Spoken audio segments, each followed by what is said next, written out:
रामेश्वरम नाम लेते ही मानो भगवान शिव के डमरुओं की डमडम और उनका तांडव स्रोत कानों को जैसे झंकृत करने लगता है और साथ ही हृदय की एक अथाह शांति की तरफ बढ़ चलता है। और इसी शांति की तलाश में दुनिया के हर कोने से दर्शनार्थी यहाँ पर आते हैं और मैं तो कहूँगी कि लाखों की संख्या में श्रद्धालु यहाँ पर आते हैं। हिंदू धर्म के अनुसार रामेश्वरम 12 ज्योतिर्लिंगों में से एक है और रामेश्वरम के बारे में कहा जाता है कि इस ज्योतिर्लिंग की स्थापना स्वयं श्री राम ने ही की।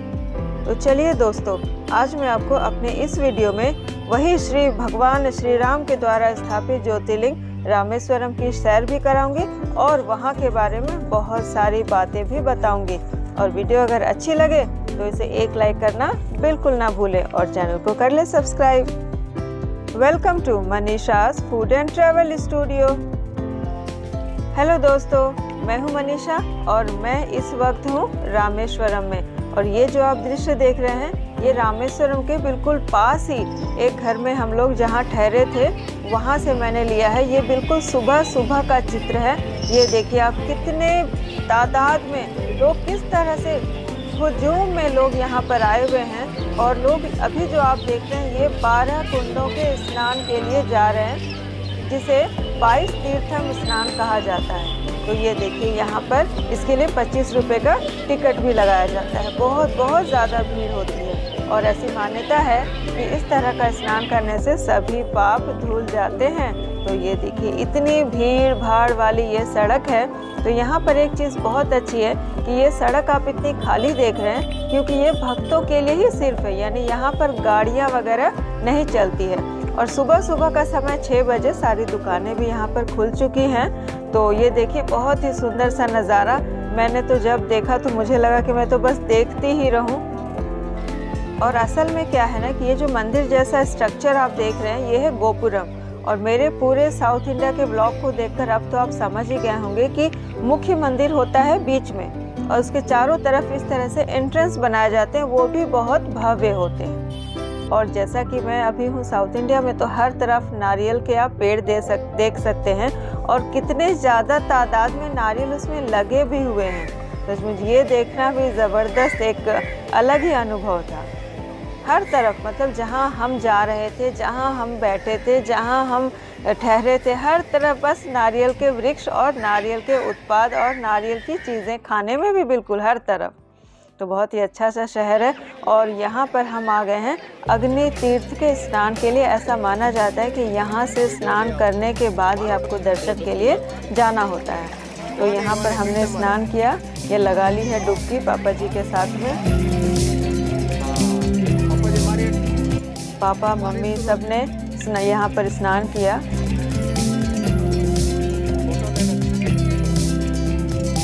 और ये लीजिए मनीष जी भी बिल्कुल तैयार हैं डुबकी लगाने के लिए। और उनका चश्मा आप ध्यान दीजिए, बिल्कुल हाथों में ही है, बिल्कुल छूट भी नहीं रहा। ये देखिए,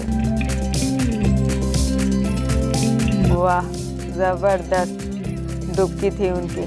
तो चलिए, और मम्मी की चूँकि थोड़ी सी तबीयत उस दिन ख़राब थी, तो मेरी मम्मी ने शॉर्टकट मारा, हो गया स्नान उनका भी अग्नि तीर्थ में। तो चलिए, और एक बात यहाँ के बारे में बताओ कि जैसा आप जानते हैं अभी तक कहानियों के अनुसार, रामायण की कथा में भी ये वर्णित है कि राम जी और लक्ष्मण जी के भय से जो समुद्र हैं वो शांत हो गए थे। आप इस वक्त मेरे पीछे देखिए, रामेश्वरम के जो नॉर्थ ईस्ट गेट है, नॉर्थ गेट कहते हैं इसे, वहाँ पर देखिए ये जो गोपुरम है, ये एक एंट्रेंस है। वहाँ पर कितने लोग जाते हुए दिखाई दे रहे हैं और चप्पल जूता वहीं वो बाहर खोल देते हैं। यहाँ कोई भी प्रॉब्लम नहीं होती है। तो मैं जहाँ पर ठहरी हूँ वो बिल्कुल ही मंदिर के पास में है।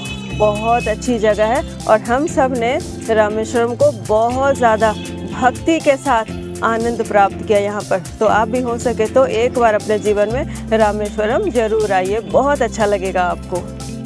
और इसके बाद नहा धोकर हम चल पड़े थे अपने होटल की तरफ, यानी वहाँ से हमें फिर से तैयार होकर हमें जाना था पूजा करने के लिए। तो ये रास्ते में कुछ चीज़ें जो मैं आपको दिखाना चाहती हूँ, ये रुद्राक्ष और मालाएं जो साधु संत ज़्यादातर धारण करते हैं और वहाँ ऐसे लोगों की संख्या भी बहुत ज़्यादा है।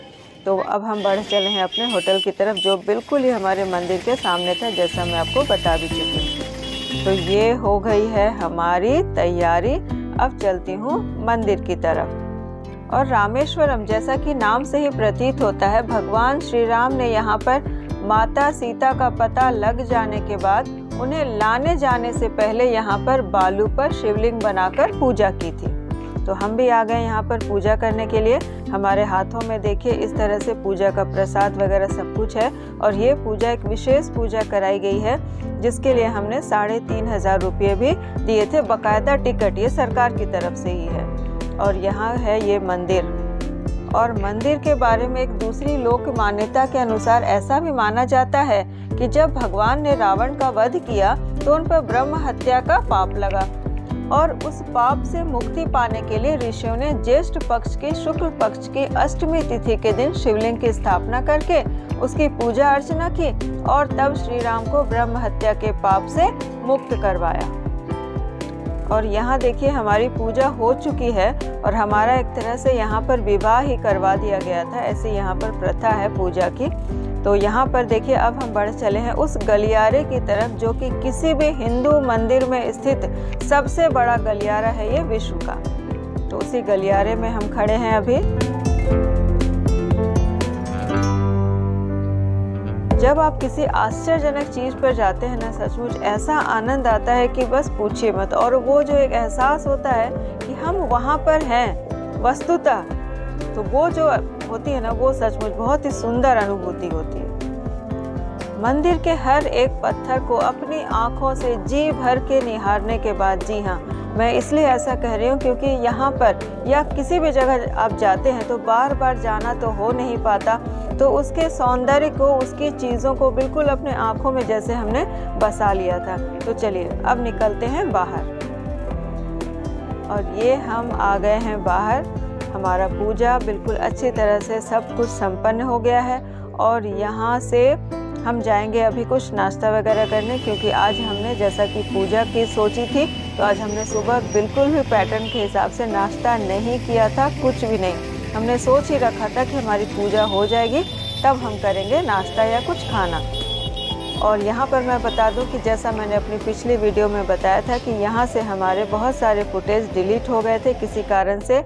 अगर आप जानना चाहते हैं तो मेरी पिछली वीडियो को देखिए, तो उसमें मुझे आप बहुत सारे कमेंट्स भी कर सकते हैं कि क्या हुआ था मेरे साथ, या उसके लिए अगर कोई सजेशन हो तो।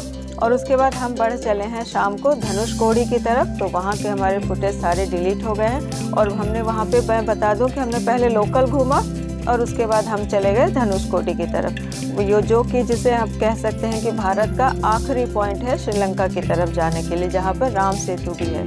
तो रामेश्वरम की डे 1 की वीडियो मैं आज यहीं पर ख़त्म करती हूँ, लेकिन कल मैं आपसे ज़रूर मिलूँगी रामेश्वरम के अपने डे 2 के वीडियो पे, और उसमें मैं आपको पंबम ब्रिज भी दिखाने वाली हूँ। बिल्कुल ज़बरदस्त वो सीन होने वाला है, ज़बरदस्त, वो मैं दिखाना भी चाहती थी और वो मेरे पास पूरी वीडियो है भी। तो मिलती हूँ कल, और बहुत ही ज़्यादा एक्साइटमेंट बनाए रखिए और मेरे वीडियो पे कमेंट कीजिए, लाइक कीजिए और चैनल को कर लीजिए सब्सक्राइब।